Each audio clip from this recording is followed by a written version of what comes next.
What's up, y'all? So the other day, the great Steve Nash was officially named the new head coach of the Brooklyn Nets, right? The NBA's Brooklyn Nets. And it caused a huge uproar. It was like mixed emotions. On one hand, guys were like really happy for Steve Nash. They would feel like he was deserving of it and they were just happy for him. You got other guys and you got another group of guys or people who feel like there were guys that were more deserving of that job than Steve Nash. So when I first heard the news, my initial thoughts was, man, Brooklyn are trying to emulate exactly what's going on in Golden State. They're trying to emulate exactly what Golden State got going on. Golden State hired a former player in Steve Kerr, a guy that was on the championship team and got championship pedigree. They hired him as a guy they felt like could manage egos in a locker room, which he is great at doing, right? Golden State had different personalities in their locker room even before Kevin Durant got there. Draymond Green is a strong personality. Bringing Steve Kerr in there to manage that was excellent. He has a zen-like calmness about himself that maybe he got from Phil Jackson. Who knows? It could be just his natural personality. But he's able to manage the locker room, and he understands the X's and O's of basketball because he's a former player. I felt like Brooklyn was trying to do the same thing. They like, hell, this guy's a former back-to-back league MVP, two-time MVP back-to-back. Why wouldn't they want to bring him in? Because he understands the X's and O's of basketball. He was the quarterback of the team, which is what a point guard is, and he was by far the best point guard in the league for some years, right? So they're looking like, hey, I will bring this guy in. He got a zen-like calmness about himself. Guys in their locker room are going to respect Steve Nash. They know he wasn't a scrub. They know he wasn't a guy at the bottom of the bench. They know he is a Hall of Fame player. So they're going to respect what he has to say, and they're going to listen to him because they feel like they know what he's talking about. So I'm like, hey, Brooklyn made that move thinking that their locker room is going to mesh well with the guy, right? And I understand that guys with his resume, back-to-back MVP, they have a certain cachet, a certain clout that other guys don't have. So they're gonna get these type of looks strictly off of the fact that they were league MVPs and stuff like that, right? And they were considered to be great locker room guys when they were players. So I'm like, okay, Steve Nash got the job. A lot of guys with his resume gonna get it. But then I sat back and I started thinking.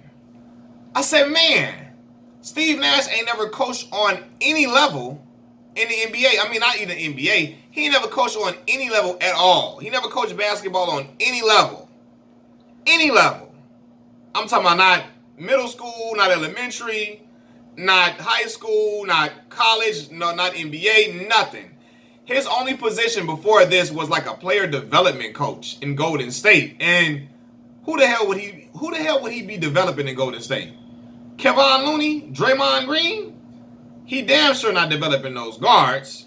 So it's like that was just a title that he was wearing for real. But who was he really developing in Golden State for real? It boggles my mind. You could try to tell me, but I don't think he was developing anybody. That was just his position, the title that he wore. So when I look at that and say, dang, he never coached anywhere, and his first job, official job, is an NBA job coaching. Wow, that is something like you like, man, that like is guys that were more deserving of that title of getting a coaching job like that. He never coached on any level. He could have been an assistant. Let him be an assistant for a few years before he just go to head coach. That's a big leap. Never coaching at all to head coach. That's a huge leap. You know what I mean? I think Magic Johnson got that look too. In with the Lakers. Y'all can correct me if I'm wrong. But Magic found out he wasn't suited for that job at all, and he got up out of there. But it's like, man, that is something. Like his first job is just a league job. That's crazy.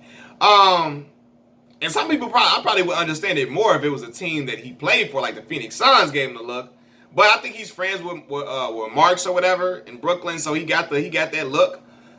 But I don't know. It's just like me personally. Again, I feel both two ways about it. I understand Steve Nash is like, he is looked at as a guy who knows how to manage the locker room. He was a guy that knew how to make everything mesh well in Phoenix. So they're going to look at it and say, man, he can do this. He can do the same thing in Brooklyn. He can manage these eccentric personalities of Kevin Durant and Kyrie Irving. They have these strong personalities, and they kind of like, they're different, but they still have a dominant personality. Maybe Steve Nash can get a hand on these guys, and they will respect and listen to Steve Nash to where we don't have all these tensions and all this type of stuff brewing into the public eye.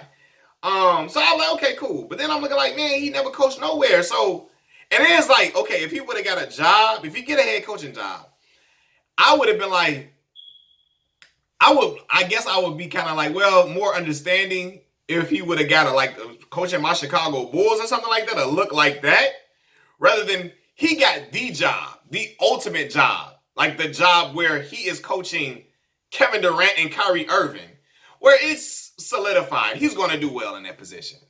It's like, you don't have to think about it.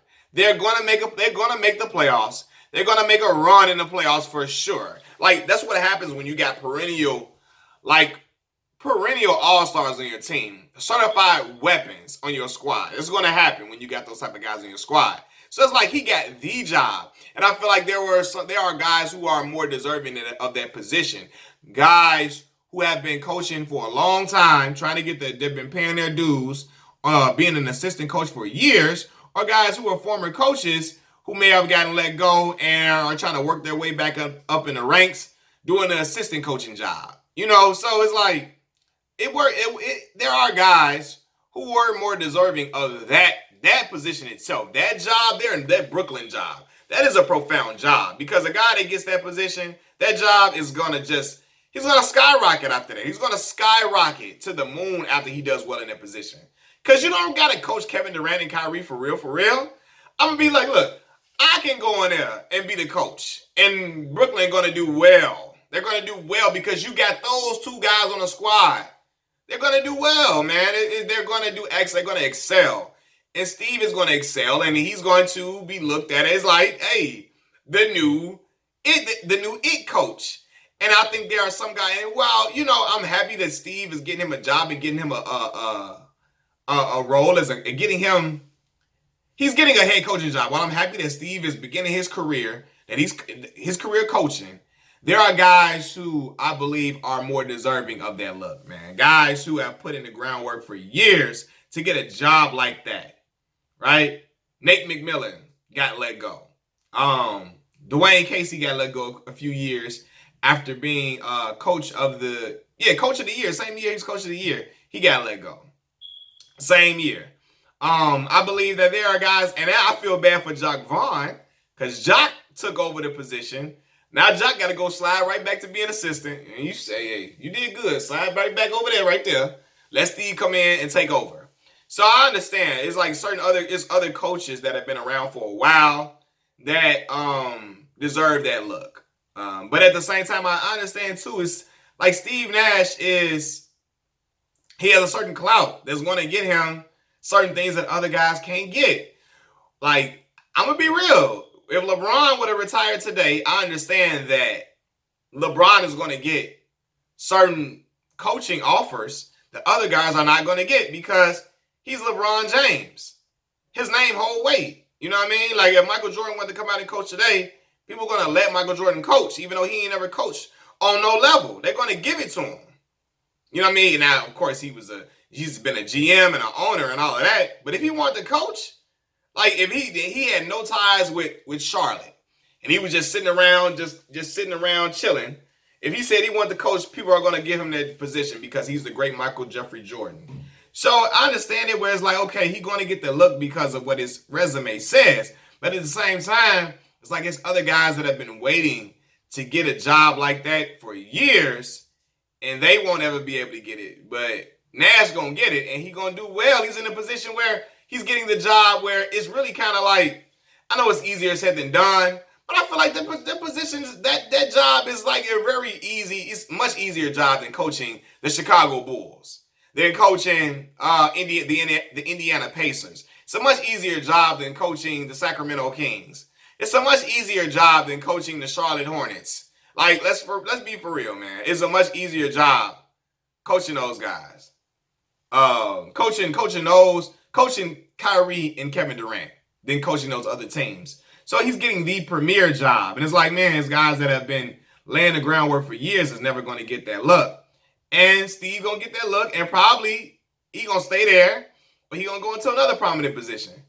It's always felt like this, like when Luke Walton was looked at and raved about when he was coaching Golden State for that time being. I'm looking like, man, look, I can go out there and step on the court and say, look, pass it to KD, pass the Steph, pass the Clay, Draymond, when you open, take a shot. I could have said that, and Golden State would have had the same record, without question. It's just certain teams you don't really have to coach because those guys, they know basketball. They know how to play. They are ultra talented. So they're going to win regardless. Even if you can the other team can have a great game plan. But the duo of Kyrie Irving and Kevin Durant is just going to be too much for a lot of other teams. I mean, they got then DeAndre Jordan coming into the mix, Spencer Dinwiddie. Like, they got some weapons, man. So it's like Steve really just got into a position where I really feel like outside of managing egos, it's really going to be a smooth job for him. It's going to be like, okay, the East is going to be tough, but I just feel like the duo of Kevin Durant and Kyrie Irving is going to they're going to be able to overcome everything that the East got to offer, in my opinion. I really feel like that. I really feel like they're going to be able to overcome everything that the Eastern Conference has to offer. Boston probably the best matchup, and I just don't think Boston going to be able to match what Kevin Durant and Kyrie Irving together can do. Now, if it was just one of those individuals on the squad, yeah, them other teams will have a much better shot at beating them guys. But they got those two together. Man, look, Steve Kerr going to be able to chill, sit back. Steve Nash. I keep saying Steve Kerr. Steve Nash going to be able to relax and say, hey, y'all do y'all thing. We get up out of here with this W. So I understand both sides of the coin. Like, I understand people looking at Steve like, hey, man, anybody would get that look. Because certain guys going to get that look regardless. But then I understand guys saying, hey, there are guys who've been coaching for a very, very long time, waiting to get another position, who won't be able to, who will never be able to get that look, or who won't be able to get that look, not never, but who missed out on his look, who won't be able to, who they can't get that look, but Steve got it. So it's like, and Steve never coached on any level. His first official coaching job will be a head coaching position. So it's like, man, guys that have been coaching for years in the assistant ranks and been head coaches before, guys deserve that before Steve Nash, because that is the job. The job. Not just a job, it is the job, the premier job to have. So I understand, like I said, but it's just some positions that regardless of what your resume is, what your coaching resume is, your playing resume is what's going to get you that look. Let's be real, man. I believe that if Steph Curry retired today and said he wanted to coach, he's going to get that look. But there are going to be more people there are going to be people more deserving than a Steph Curry or a LeBron James if they were to retire and try to coach. There are going to be people more deserving of that job than Steph or LeBron. Steph, LeBron, James Harden, if they were to retire today, they're going to be coaches more deserving of their position because they've been in the ranks for a long time, putting in the groundwork, putting in the work for years, being assistants for guys, being like, the third assistant, the second assistant. I moved up to the first assistant and all of that, and been trying to climb the ladder for a long, long time. They got a head coaching job. They things went well for them. Then the one time things don't go well, they get fired immediately. Like, I look at Tyronn Lue got fired immediately. As soon as LeBron was gone, they was like, look, you out of here. Now, I don't know if they thought, hey, Ty Lue was only good for coaching LeBron. He can't coach nobody else. I saw people in comment sections trying to downplay Ty Lue, like, what he do? He ain't do nothing but coach LeBron. Whoa. Fam, I don't care what nobody says. Yeah, that's true. Yeah, he coached LeBron or whatever, right? But he got a championship. You got a championship on your resume? You should be able to get certain looks. I don't care. Like, it is what it is. Because once Steve Nash, if he wins a championship, he's going to be able to get other coaching jobs because he got a championship. So regardless if you feel like what Tyronn Lue do, what he did or whatever, what did he do? He got a chip. And he got a chip in a series where they were down 3-1. And he had some great defensive schemes. in that series. He like displayed some great defensive schemes to try to disable or disarm Steph Curry. Disarm like it was a gun, but y'all know Steph shoot like he got a gun, like he got a real 30 on his wrist.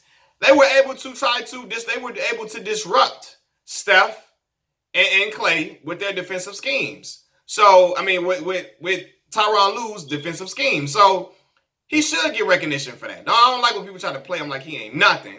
You know what I'm saying? Like, yeah, because I don't think certain other coaches would have been able to pull that off. I don't think a Luke Walton would have been able to pull it off. I really don't. You know what I mean? So I got to give Ty Lue credit there. But I understand both sides of the coins in the Steve Nash argument. Nonetheless, Steve Nash, you got the job. Let's see if you can pull it off, brother. Peace.